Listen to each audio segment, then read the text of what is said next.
अच्छा, आपने सर भी खुद हवाला दिया इंतखाबी निशान का। अब सर एक फैसला आया पेशावर हाई कोर्ट का, लेकिन फिर सुप्रीम कोर्ट ने इंटरवीन किया, उन्होंने फिर फैसला दे दिया, फिर बल्ले का निशान वापस ले लिया। सर अब इसमें दो राय हैं। कुछ लोग कहते हैं कि जो लीगल टीम थी पीटीआई की वो सही तौर पर केस प्रेजेंट नहीं कर सकी। आप इसको बेहतर एक्सप्लेन कर सकते हैं कि क्या इसमें सदाकत है? और दूसरा ये कि अगर इंतखाबी निशान मौजूद नहीं है तो जो आज़ाद उम्मीदवार हिस्सा लेंगे इलेक्शन में तो उनको तो कोई भी हाईजैक कर सकता है, उसको पीटीआई कैसे कंट्रोल करेगी?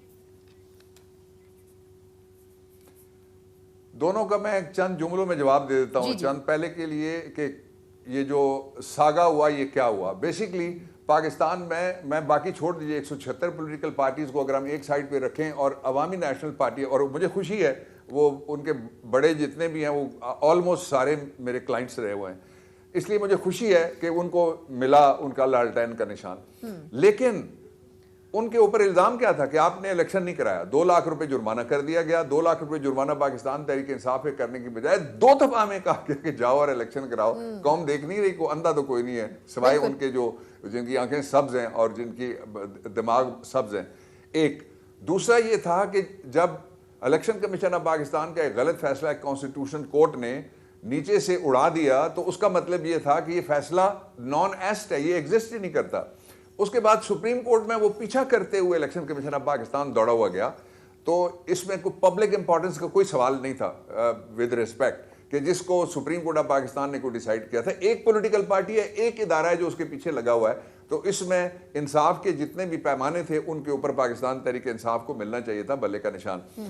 उसका मैं आखिरी जुमला इस नुक्ते पे ये कहता हूँ कि जो लोग हैं उनके लिए एक इबाम पैदा किया गया है कि एक हल्के के अंदर बैंगन है, दूसरे अंदर के हल्के के अंदर जूता है, तीसरे के अंदर कोई ढोल है, तो ताकि लोगों को कंफ्यूज किया जा सके। लेकिन लोग सिर्फ एक बात की तरफ देख रहे हैं कि ये इमरान खान का जो भी कैंडिडेट होगा और उसका जो भी होगा निशान, उसको वो वोट देंगे। ये मरहला गुजर जाएगा, इंशाल्लाह इसमें हम जीतेंगे। अब आपने दूसरा कहा कि इलेक्शन के बाद क्या सूरत हाल होगी जब आज़ाद उम्मीदवार, उसके लिए हमें आइन की ये किताब पढ़ी हुई है मेरे सामने, इसकी तरफ हम देखते हैं। आइन के अंदर ये लिखा हुआ है कि इलेक्शन के बाद जो आज़ाद यानी बगैर किसी पार्टी के डिसिप्लिन के और असेंबल के जो लोग लड़ के आते हैं वो उनके पास इब्तदाई तौर पे 3 दिन होते हैं। 3 दिन के अंदर उन्होंने अपनी पार्टी डिक्लेयर करनी है।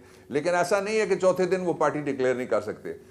वो 2 साल बाद भी जाके लोग आज़ाद जो है वो शामिल हो जाते हैं और वो पार्टी का हिस्सा बन जाते हैं। इसलिए इन 3 दिनों के अंदर अंदर जो पाकिस्तान तहरीक इंसाफ है वो 5 ऐवानों के अंदर इंशाल्लाह अक्सरियत लेगी और 5 ऐवानों के अंदर 2 काम किए जा सकते हैं। जो पार्टी होती है उसकी तरफ से जो लीडर ऑफ द हाउस होता है, जिसने सीएम बनना है या पीएम बनना है, उसको नामजद किया जा सकता है। और वो पार्टी होती है पार्लिमानी पार्टी, वो पाकिस्तान तहरीक इंसाफ पार्लियामेंट्री पार्टी होगी।